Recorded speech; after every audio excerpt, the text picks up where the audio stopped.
jadwal pelaksanaan dari SNBP ini secara keseluruhan dari awal sampai akhir tuh di awal ada pengumuman kuota sekolah, ini sudah kita lewati tanggal 28 Desember, kemudian pengisian PDSS yang dilakukan oleh sekolah ini sudah kita lewati juga, dan hari ini perpanjangan terakhir nih jam 3 sebentar lagi ditutup.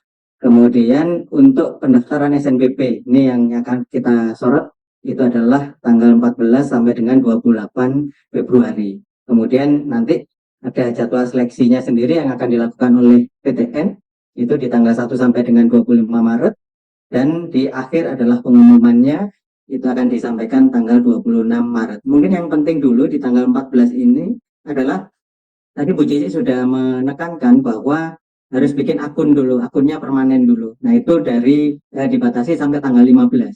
Tapi untuk pendaftaran SNBP-nya sendiri tidak harus selesai tanggal 15, itu jangan salah. Karena nanti jangan salah diserbu paham, gitu ya. terus diserbu semua tanggal 14-15 harus beres, bukan. Yang sampai tanggal 15 itu adalah pembuatan akun ya, sampai permanen ya.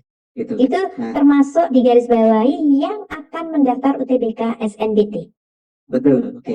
Nah, kemudian nanti kalau sudah punya akun siswa untuk SNPMB, maka tahapannya itu sebetulnya sangat simpel. Ini yang tadi saya sebut, kalau sudah punya semua mungkin ini 10 menit bisa selesai sebenarnya. Gitu. Nah, ini di awal harus login dulu dengan menggunakan akun tadi. Kemudian nanti ada validasi profil. Kalau data profilnya sudah beres, tinggal klik saja, selesai nanti. Kemudian pemilihan prodi, kalau dari sekarang sudah dipikirkan mau masuk ke prodi mana, maka ya tinggal pilih aja satu, pilihan pertama mana, pilihan kedua mana. Tidak lama ini. Kemudian berikutnya adalah pengisian portofolio. Ini sudah disampaikan oleh Pak Syarif. Syaratannya apa? Kalau sudah dibuat portofolionya, maka tinggal unggah saja. Ini juga tidak lama harusnya, karena tadi template sudah disediakan, ukuran filenya juga sudah jumlah filenya nggak banyak gitu. Ini tapi kontennya yang harus dipersiapkan kan ya, ini kontennya. Kemudian berikutnya adalah pengisian prestasi. Nah ini nanti juga mohon dipersiapkan prestasi apa saja yang akan diunggah di sini. Dan di akhir adalah finalisasi. Nah itu aja tahapannya. Mungkin ini masuk ke lebih detailnya. Login. Jadi login. Mungkin para siswa sudah pernah ketemu dengan halaman login yang seperti ini. Nanti bisa masuk ke dashboardnya SNPMB, pilihlah untuk pendaftaran SNBP begitu. Nah syaratnya tadi sudah disampaikan, untuk bisa masuk ke sini itu syaratnya yang pertama harus punya akun dulu dan sudah permanen.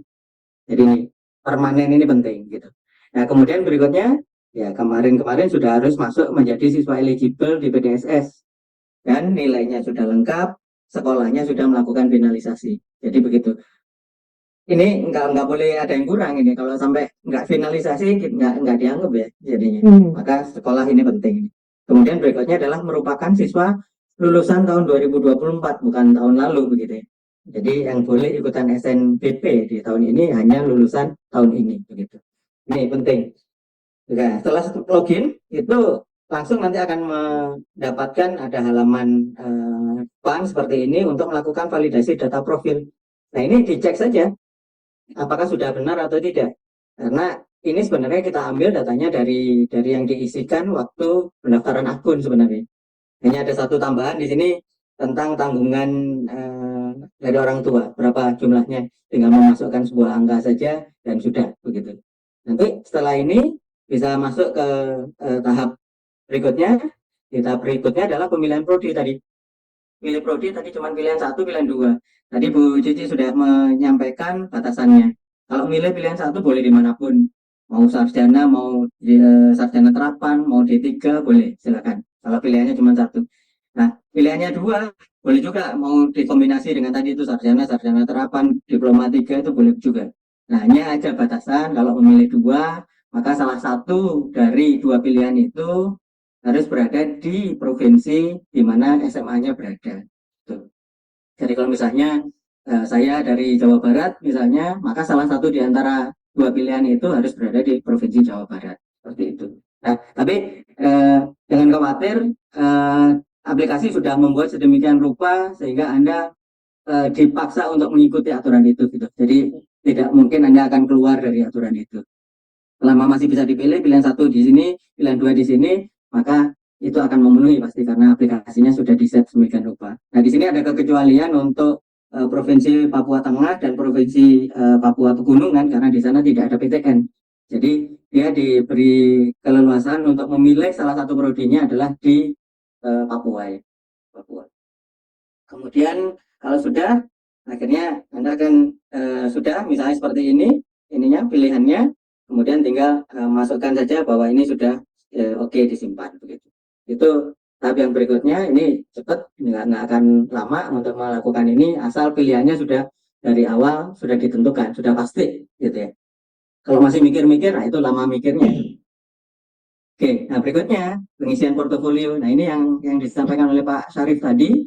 Jadi di sini nanti tergantung dari pilihan yang tadi disebutkan, itu sistem sudah mengecek apa persyaratan dari prodi tersebut. Kalau dia memang mensyaratkan tadi portofolio olahraga, maka ya di sini akan langsung muncul portofolio olahraga yang harus diunggah begitu. Kalau tadi seni, ya akan disesuaikan seni musik atau seni yang lain. Seperti itu. Nanti ini akan menyesuaikan, dan jumlah file yang harus diunggah juga akan sesuai dengan persyaratan yang tadi disebutkan oleh Pak Syarif gitu. Tinggal upload saja di sini. Tuh, tahap berikutnya. Kemudian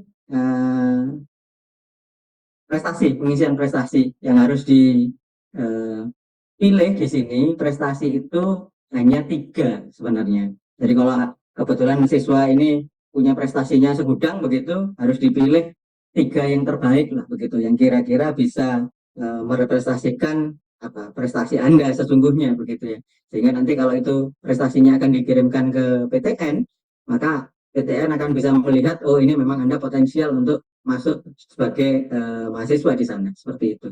Jadi silakan dipilih 3 yang terbaik. Nah kemudian di sini dibatasi bahwa prestasinya itu minimal adalah di level kabupaten kota ya.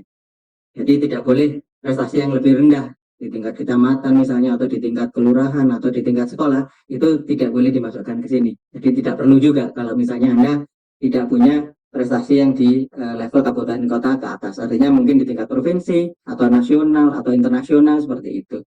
Silakan. Nah di sini juga ada persyaratannya bahwa yang boleh diunggah itu adalah boleh PDF, boleh PNG atau JPG, dan maksimal ukurannya adalah 100 MB. Jadi ini sudah sangat besar yang bisa dimasukkan ke sini untuk mengupload prestasi. Nah di sini silakan nanti disebutkan deskripsi prestasinya. Kalau bikin deskripsi yang baik ya, misalnya ini adalah juara 1 lomba menyanyi apa begitu tingkat nasional misalnya yang diselenggarakan oleh ini, nah begitu. Jadi di sini semuanya ada guideline-nya, tahunnya tahun berapa, tingkatnya tingkat apa, kemudian di sini individu atau kelompok begitu, ini disebutkan di sini supaya nanti perguruan tinggi kalau melakukan seleksi ini sudah mudah mengklasifikasikannya seperti itu. Jadi silakan ini dideskripsikan, dipilih sesuai dengan prestasi yang diunggah gitu. Nah setelah prestasi, yang terakhir adalah finalisasi. Ini tahap yang terakhir. Ini juga cepat sekali ini ya, finalisasi. Jadi silakan ini dibaca dulu. Ini ada disclaimer yang akan mengikat kepada Anda begitu ya, para siswa. Jadi harus dibaca dengan baik. Oke atau tidak ini pernyataan ini untuk kasus Anda begitu ya. Kalau misalnya Anda berkeberatan untuk memenuhi ini, ya menurut saya sih jangan diikuti seperti itu. Berarti Anda tidak layak untuk mengikuti SNPB, karena di sini mengikat ya. Misalnya sebagai contoh, kalau Anda memilih di sini program studi tertentu dan ternyata diterima, ya Anda harus daftar begitu ya. Tidak boleh terus waktu diterima terus nanti terus kabur nggak daftar begitu, itu akan mengikat Anda untuk nggak bisa masuk ke SNBT, tidak masuk lagi ke jalur mandiri, jadi tertutup ini peluang untuk sekolah atau kuliah di perguruan tinggi negeri begitu. Nah kemudian setelah itu ini dinyatakan setuju, oke. Kemudian berikutnya tahap yang paling akhir, kalau ini sudah disetujui, maka adalah mengunduh kartu. Ini penting untuk disimpan ya kartunya sebagai bukti bahwa siswa tersebut itu adalah terdaftar sebagai peserta SNBP 2024 begitu. Jadi ini disimpan. Karena nanti pada waktu pengumuman kartu ini penting, karena Anda akan melihat lagi berapa sih nomor registrasi saya begitu ya. Karena nanti kalau pengumuman ditanya nomor registrasinya berapa, kemudian tanggal lahirnya berapa, seperti itu.